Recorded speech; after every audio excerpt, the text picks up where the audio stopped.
सोचिए, दुनिया का एक जियोपॉलिटिकल नक्शा है और इस नक्शे पर हर देश पर एक टैग, एक लेबल लगा हुआ है। कोई अमेरिका का करीबी है तो कोई चीन का। और भारत, कुछ समय पहले तक भारत का टैग था अमेरिका की तरफ झुका हुआ, लेकिन अब वो टैग बदल गया है। साल 2026 में एक बहुत बड़ी ग्लोबल रिसर्च फर्म ने भारत पर से वो पुराना लेबल हटा दिया और एक नया लेबल दिया, ट्रूली अनअलाइंड, यानी वास्तव में गुटनिरपेक्ष, न अमेरिका के कैंप में न चीन के। ये सुनने में एक छोटा सा बदलाव लग सकता है, लेकिन ये एक बहुत बड़े ग्लोबल शिफ्ट की कहानी कहता है और इस बदलाव का सीधा असर हम सब पर पड़ने वाला है। तो सबसे पहले ये समझते हैं कि आखिर इस अनअलाइंड का मतलब क्या है।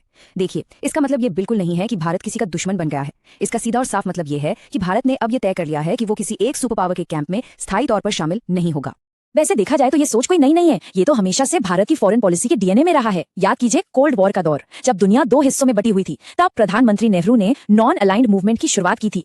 लेकिन तब की दुनिया और आज की दुनिया में जमीन आसमान का फर्क है। उस वक्त दुनिया में सिर्फ दो महाशक्तियां थीं, अमेरिका और सोवियत संघ। आज तीन पावर सेंटर्स हैं, अमेरिका, चीन और एक उभरता हुआ ग्लोबल साउथ, जिसमें एशिया, अफ्रीका और लैटिन अमेरिका के विकासशील देश आते हैं।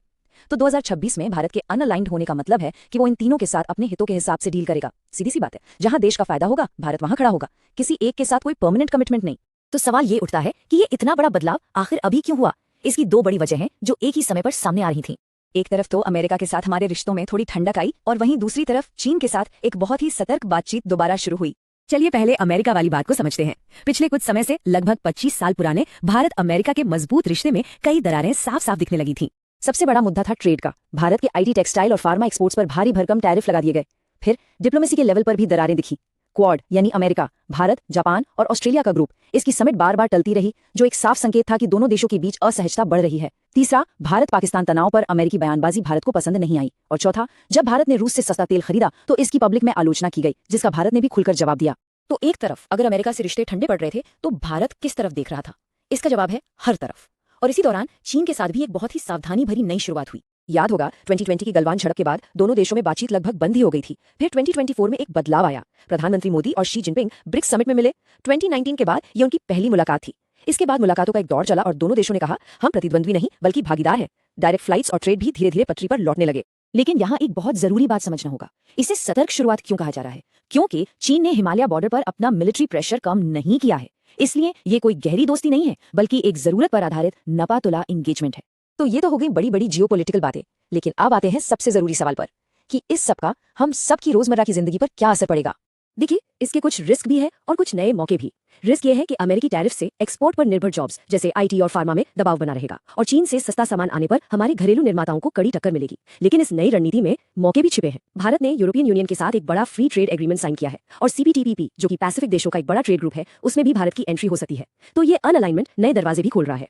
यहाँ एक बात तो बिल्कुल साफ है, भारत अनअलाइंड जरूर है लेकिन अकेला नहीं है। आखिर 140 करोड़ लोगों का देश अकेला हो भी नहीं सकता। सच तो ये है कि आज भारत दुनिया का सबसे जरूरी स्विंग स्टेट बन गया है, मतलब एक ऐसी ताकत जिसे हर कोई अपनी तरफ करना चाहता है।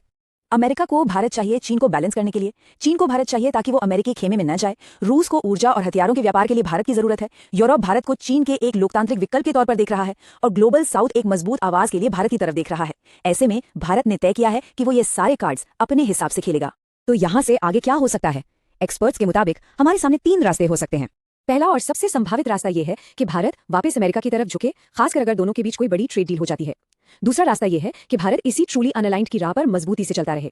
और तीसरा रास्ता है चीन की तरफ झुकना, जिसे बॉर्डर विवाद और आपसी अविश्वास की वजह से लगभग नामुमकिन माना जाता है। इस पूरी कहानी का जो सार है वो एक शब्द में है, स्ट्रेटेजिक ऑटोनॉमी, यानी अपने राष्ट्रीय हितों को सबसे ऊपर रखकर फैसले लेने की आजादी, बिना किसी बाहरी दबाव के। और यही नेहरू से लेकर मोदी तक भारत की विदेश नीति का डीएनए रहा है। दुनिया बदल रही है और भारत ने फैसला किया है कि हम इस खेल को अपने नियमों पर खेलेंगे।